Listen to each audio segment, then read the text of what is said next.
ஆராதனை தினம் ஆராதனை ஆராதனை தினம் ஆராதனை ஸ்ரீ ஊற்று விநாயகருக்கு ஆராதனை நீதிபதி சாலையில் உறையும் தும்பிக்கையனுக்கு ஆராதனை சந்தன காப்பு அலங்காரத்தில் திருக்காட்சி தந்தருள்வதற்கு ஆராதனை சேலம் மாவட்ட தெய்வமாய் திருக்காட்சி தந்தருளும் அழகு பிள்ளையார் அப்பனுக்கு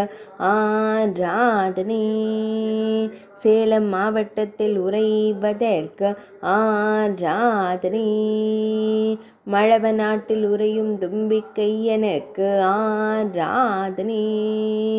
ஐந்தாம் வேதம் எழுதிய ஒற்றை கொம்பனுக்கு ஆராதனை தும்பிக்கையில் பழம் வைத்தருளும் ஐங்கரத்தோனுக்கு ஆராதனை திருக்கரங்களில் திருவாயுதங்கள் வைத்தருளும் தொப்பையப்பனுக்கு ஆராதனை ஆராதனை தினம் ஆராதனை ஆராதனை தினம் ஆராதனை ஆராதனை தினம் ஆராதனை